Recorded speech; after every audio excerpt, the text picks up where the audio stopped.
there, good morning, and welcome back to Just the News AM. I'm Carrie Sheffield, and so glad you're here with us. We have another guest here on the ground in Phoenix, Arizona.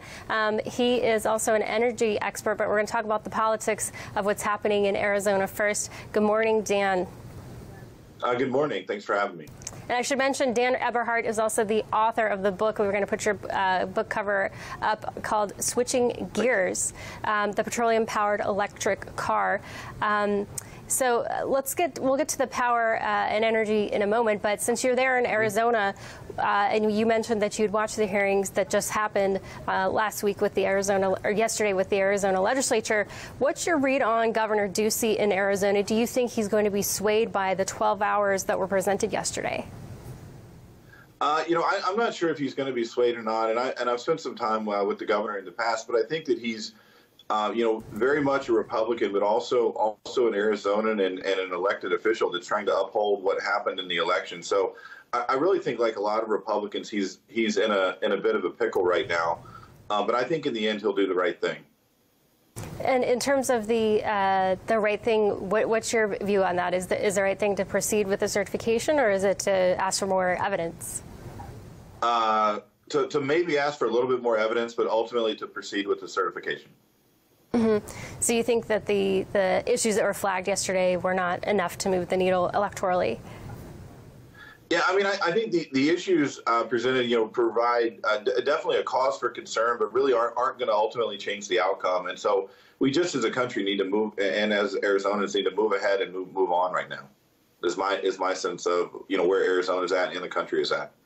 Well, and speaking of moving ahead, we've got some sound here from Joe Biden talking about his future administration, that the GSA has turned over millions of dollars to allow for the transition. Let's listen to what Biden had to say on this issue of climate when he was naming John Kerry as his, quote, climate czar.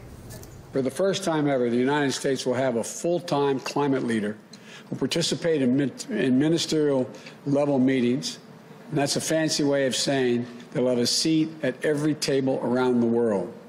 For the first time ever, there will be a principal on the National Security Council who can make sure climate change is on the agenda in the Situation Room.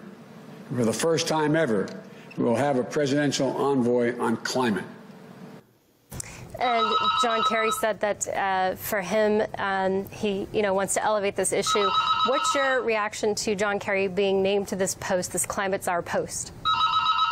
Well, I think it shows the weight and the purpose that the Biden administration is going to put into the climate and trying to be responsible stewards. I also expect the administration to rejoin the Paris Climate Accords. But in the end, I think this is all signaling and window dressing to the coalitions that elected Biden. The problem is going to be it's going to push America further to the left, and it's really going to increase, ultimately, energy costs and regulatory costs, which are going to cost consumers more money at the end of the day. And that's the part of this. I don't think the administration and Biden and his team are finishing the sentence for the cost and the consequences of having a full-time climate czar and the signaling it sends. It ultimately is going to end up with, costing people more money. And I don't think that's what Americans, want in the end. Well, it's interesting. We had a congressman on this program last week talking about fracking. He's from Pennsylvania, and he said that the investment that's required for fracking sometimes will take 10, 15 years out. In some cases, it takes a couple years to even decide if they want to proceed to make an investment. And he was saying, from his perspective, that Biden making these arguments is going to really deter investment because it requires a lot of long-term capital investment. What's your read on that? Yeah, no. So I actually think, similarly to how Democratic administration is good for gun sales, I think that Joe Biden is actually going to be good for the oil and gas industry, because all of the regulatory talk, the climate talk, the anti-fracking talk is going to crowd out investment in the space. And so the folks that are in the space are going to get better returns on capital. Because the price of oil is actually going to go higher. So consumers will end up paying more, but it'll be better for investors in the industry in the long term. That's my take, which is a little bit novel and different maybe from the consensus view, but something that I'm putting real money behind and where I think we're going. On fracking, Joe Biden has been really on three sides of a two-sided issue, as best I can tell. So it'll be quite interesting to see where he ends up, what he ends up doing in his administration. Well, it's interesting that you mentioned the rising cost of fuel or gas that might rise the cost to consumers, because that's what the congressman last week was talking about. He said that because lower and middle income Americans actually spend a larger proportion of their family budget on energy, they're going to be hit the most. So do you think this is something that, Democrats like to say that they are all for the lower and middle classes, but in the end, do you think this will end up hurting the lower middle class families? Oh, it definitely will end up hurting lower middle class families for the reasons you just said. But what's most interesting to me is I've always thought that this ban fracking is reaching out to people in a Democratic primary. It's an applause line in a Democratic primary. It's not something that somebody that's governing is going to want to do, because it really hurts the people in the middle socioeconomically and the people a little bit further down the ladder that, like you said, spend a disproportionate amount of their income on fuel.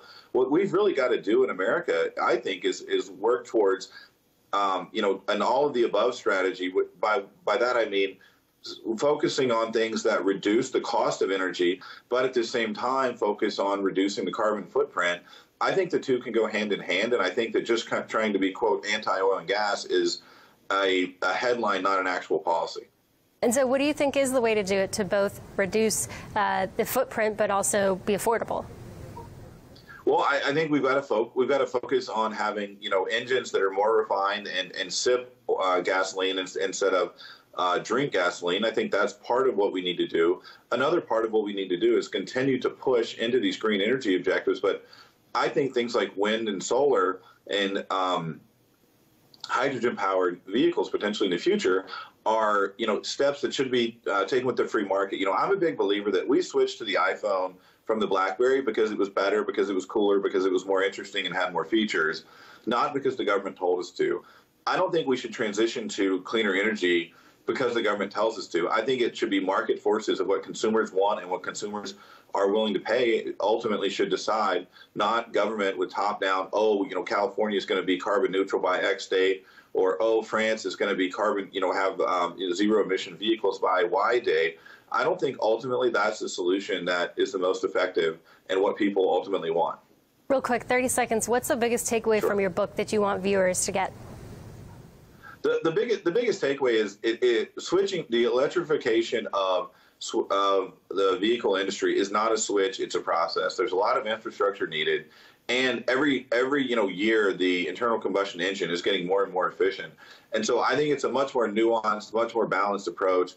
And the book, I think, is very interesting for people that know a little bit about electric cars but want to know more and how it relates to the traditional car in terms of output, damage to the environment, and kind of my predictions as to what's coming forward. What's your prediction for Tesla? Well, I think, honestly, I think it's a bit overpriced at the moment, but I think that, Musk has really changed the industry. And what's really the most interesting to me is how he's forcing Ford and GM and Chrysler to move faster into electrification. That's what's most interesting to me. All right, Dan Eberhart, we appreciate it. Thank you for having me. Make sure to check out his book, Switching Gears, the Petroleum-Powered Electric Car. And stay with us here on Real America's Voice. We've got Nicholas Balassi. He's going to give us the latest on what to expect out of Congress. Can we expect there's going to be another stimulus? He'll tell us.